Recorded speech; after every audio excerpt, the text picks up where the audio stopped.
Ici, c'est DSU Live. C'est DSU Live. Enjoy DSU Session. Et voilà, justement, après cette pause méridienne bien méritée, Maxime, on se retrouve toujours sur les salons de l'IJ, information jeunesse du département, à Boulogne-sur-Mer, juste dans les salons Calonne du Stade de la Libération. Et aujourd'hui, on va accueillir un partenaire qui parfois peut-être un peu méconnu au niveau de la jeunesse. Enfin, très connu. Très connu, mais pas forcément connu pour la jeunesse. Voilà. Maxime, c'est la CAF. La caisse d'allocation familiale. Et pour en parler, il y a Julien. Bonjour Julien. Bonjour à tout le monde. Et Elodie. Bonjour Elodie.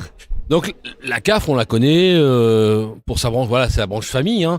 On connaît l'accompagnement de la famille, mais le jeune là-dedans, la CAF, c'est pas une famille, un jeune. Julien, hein. Mais bien sûr que si, les jeunes font partie de notre public cible. Donc la CAF du Pas-de-Calais, plus particulièrement ici, c'est un organisme de sécurité sociale qui est destiné à toutes les familles, mais également aux jeunes. Donc moi je fais partie du service prestations familiales.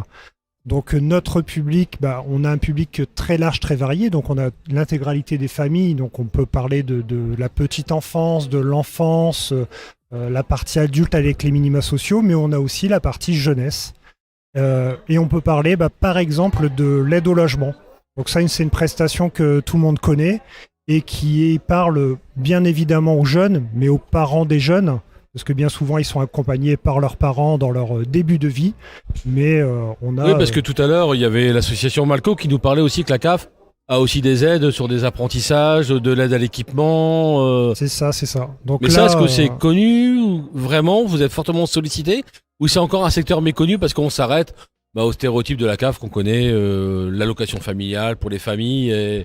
Alors on a une autre prestation de l'aide au logement qui est connue, c'est la prime d'activité, mais qui peut aussi toucher les jeunes, notamment les apprentis. Ouais, mais il faut toucher un certain nombre, 986 euros, quelque chose comme ça. Alors que les apprentis qui sont à 900, c'est très rare. 36 euros et qui peuvent pas prétendre, c'est ce que disait l'association Malco. C'est ça, c'est très rare que les apprentis puissent en bénéficier, mais néanmoins, ça peut arriver. C'est bien de le connaître parce que les familles n'y pensent pas forcément. Et après, donc, on a aussi tout ce qui est prêt. Alors, on est entre le prêt famille, entre le prestation familiale que je représente et action sociale qui est représentée par ma collègue. Va nous brosser parce un que peu c'est ça. Donc, on a les prêts à l'outillage qui peut toucher justement les apprentis. C'est des prêts, c'est-à-dire qu'il y a une prime à l'outillage. C'est pas un prêt où il y a une prime, un remboursement. C'est pour acheter un petit peu tout le matériel nécessaire pour l'apprenti. Mais ça, on en parle là. Est-ce que c'est bien connu? Comment vous faites connaître cette aide auprès des jeunes? Comment vous touchez ces jeunes-là? Parce que alors vous allez me dire, voilà, on publie sur les réseaux sociaux, Facebook, mais est-ce qu'il y a encore des jeunes qui sont à leurs âges sur Facebook? Parce que c'est un peu notre génération, Facebook. Ça vient, voilà, on est un peu trop, on n'est plus assez jeune pour aller sur les autres réseaux. Mais comment vous faites connaître? Comment le jeune à la connaissance? Est-ce que vous intervenez dans les CFA Alors malheureusement non, on n'intervient pas encore dans les CFA, mais on a notre service partenarial qui œuvre chaque jour pour développer le partenariat avec justement toutes ces branches. Généralement les familles le connaissent par l'intermédiaire du CFA parce que forcément le CFA connaît quand même toutes mais justement, ces aides. alors est-ce que c'est pas aussi la partie où Elodie va pouvoir après expliquer, c'est que la CAF, elle n'est pas que présente à son antenne CAF. On la retrouve aussi dans des centres sociaux, dans des maisons de quartier, des associations. Est-ce que c'est pas là aussi une porte d'entrée sur la jeunesse? Que peut-être expliquer ce que fait la CAF à ce niveau-là. C'est pas de l'aide directe aux jeunes, à un jeune uniquement, c'est de l'aide sur une pluralité de jeunes. Ouais, tout à fait, on n'intervient pas que par le versement de prestations familiales en fait. On a des postes notamment comme le mien de chargé d'accompagnement de territoire ou des travailleurs sociaux au niveau de l'action sociale des CAF où effectivement des travailleurs sociaux réalisent des permanences dans des équipements de proximité type centre social, maison pour tous, voilà un petit peu. Et en tout cas au niveau des postes comme les miens, c'est de pouvoir accompagner techniquement et en fait financièrement aussi différents équipements comme les centres sociaux, comme les mairies, collectivités par le biais de prestations en fait, pour développer des projets en direction de la jeunesse. Et pour ça en fait les partenaires peuvent mobiliser différents types de financements. Mais voilà, des projets qui vont aider la jeunesse que vous allez financer, c'est quel type de projet par exemple? On peut avoir des projets de type organisation d'un séjour, des projets qui peuvent être complètement innovants et pensés de A à Z par le jeune en fonction de ce qu'il a envie, ce qu'on appelle nous un peu les bourses initiatives jeunes, où aussi le jeune va venir présenter collectivement ou individuellement en fait son projet et bénéficier d'une bourse. Donc ça, c'est certains équipements sur le territoire qui bénéficient de ce soutien-là. Hein. Tous les centres sociaux ou tous l'équipement de proximité n'en bénéficient pas. Mais ça permet aux jeunes, en tout cas, du moment où il a des idées, pouvoir se rapprocher de ces équipements-là et voilà, et aller au bout de son idée, aller au bout de ses envies. Mais par exemple, un jeune qui est mineur peut solliciter directement la CAF, alors soit pour des prestations, soit à travers un dispositif, ou bien il faut absolument qu'il soit accompagné d'un majeur, d'un tuteur légal. Représentant légal, oui. Est-ce que voilà, j'ai une initiative à un projet, je frappe à la porte, voilà, j'ai vu l'émission, je veux voir Elodie parce qu'elle m'a dit qu'elle pouvait m'aider. Non, effectivement, nous à ce niveau-là, la CAF ne verse pas directement aux jeunes, en tout cas sur le volet action sociale et le volet partenaire que moi je représente un peu plus. C'est à lui de se rapprocher des équipements et structures de proximité. Même le DSU développe aussi énormément d'actions en faveur des jeunes. On a sur des réseaux ou sur des coordinations aussi et des réseaux partenariales qui nous permettent d'avoir ces éléments-là et de pouvoir orienter les jeunes aussi assez facilement vers ce type de dispositif. Mais non, un jeune ne peut pas venir frapper à la porte de la CAF pour pouvoir bénéficier en tout cas d'une bourse initiative jeune par exemple. Quelque part, en finançant des acteurs territoriaux, ça vous permet de toucher davantage de jeunes que ce que vous nous auriez touché en étant CAF quelque part. Oui, sur ce versant-là, action sociale, c'est quand même aussi un versant qu'on a développé de plus en plus depuis quelques années, maintenant presque 10 ans, où nos postes ont été créés. Donc le développement d'équipements permettant d'œuvrer dans le champ de la jeunesse s'est renforcé et la Caisse nationale d'allocation familiale, notre organisme national, a développé aussi de nouveaux financements en faveur de la jeunesse en permettant notamment le financement de postes, de référents, projet jeune un petit peu. Et du coup, ça, c'est un agrément qui est délivré par la CAF, donc respectant un certain cahier des charges. Et derrière, la CAF vient apporter les financements, cofinance le poste de cette personne pour développer la politique jeunesse à l'échelle de son territoire. Comme disait Maxime, voilà, les jeunes qui ne vont pas aller frapper directement à la CAF vont être touchés par la CAF différemment sur des projets. Mais la même question que je pourrais poser à Julien, voilà, je suis un jeune, je suis apprenti, faut que je trouve un logement, l'APL. Je suis en froid avec mes parents, ce qui arrive souvent aussi dans la jeunesse. Est-ce qu'il peut solliciter, frapper seul ou bien il faudra passer par un tuteur obligatoirement pour éviter des gamins qui passent un peu sous les radars ou qui passent sous les radars d'aides qui pourraient leur être données et donc renoncer peut-être à une formation parce que... Non, toute personne peut se présenter chez nous, bien au contraire. Donc à la CAF du Pas-de-Calais, on est représenté un petit peu sur 56 sites au total dans la CAF du Pas-de-Calais par des permanences. Et après, on a des sites comme Boulogne où on a des espaces numériques, des PC à disposition des personnes pour effectuer toutes les démarches, avec des agents pour les accompagner dans parce que la parfois, démarche. Si je suis seul de mon PC chez moi ou à la CAF, je suis toujours seul.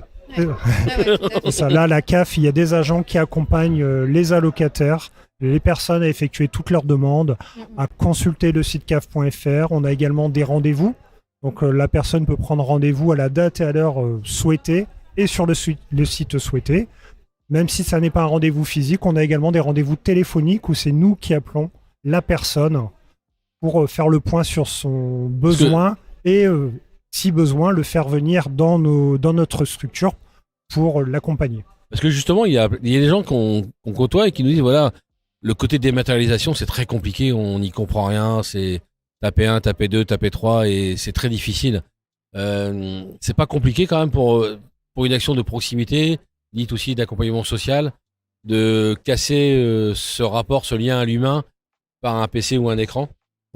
C'est pas frustrant pour vous qui êtes derrière à un moment donné Non. Après, nous, notre métier, c'est l'accueil. Donc, c'est vrai qu'on voit tous les jours les allocataires, les usagers. Donc, on est présent chaque jour pour eux.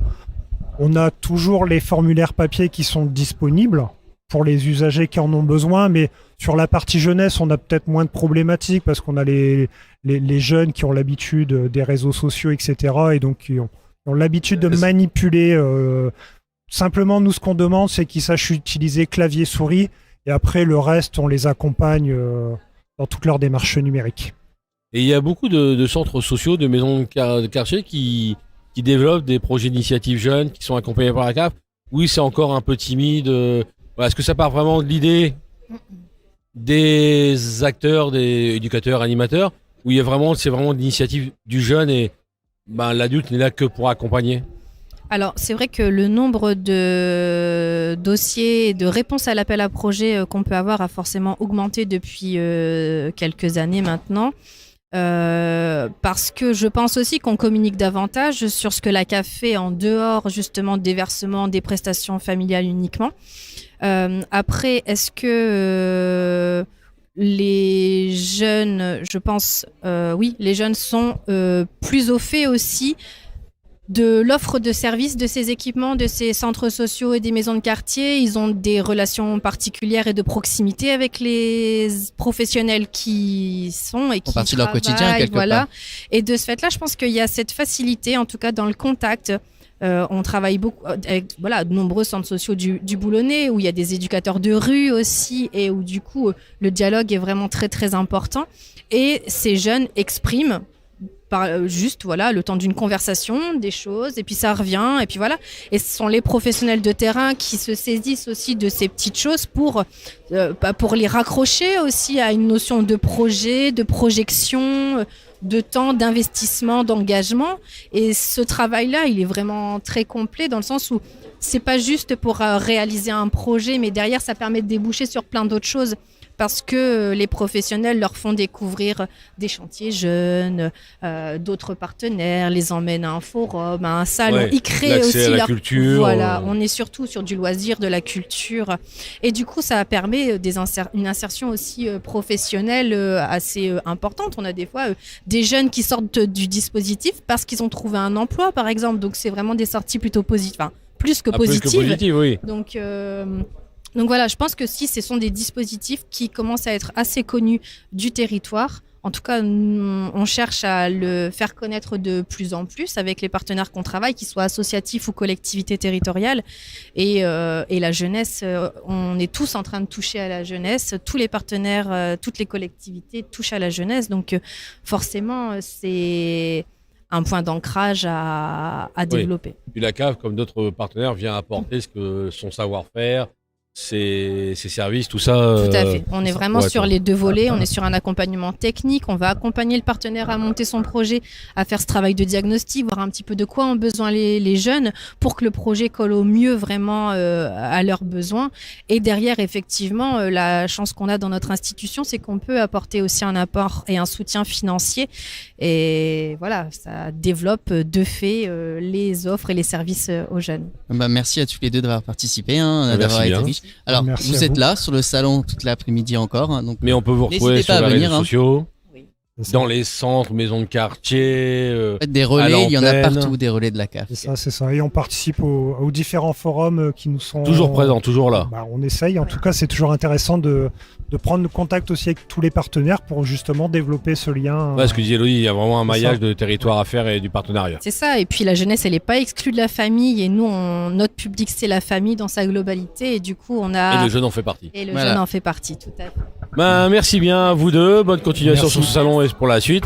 Et nous, on se retrouve dans quelques instants pour accueillir d'autres partenaires. Je crois qu'il y a toute une liste, une pléiade de partenaires à accueillir. Là, Maxime a une liste exhaustive et tout, donc on va les accueillir. Exhaustive pour le coup. Voilà. Merci bien et à tout de suite. Ici, c'est DSU Live. C'est DSU Live. Enjoy the association.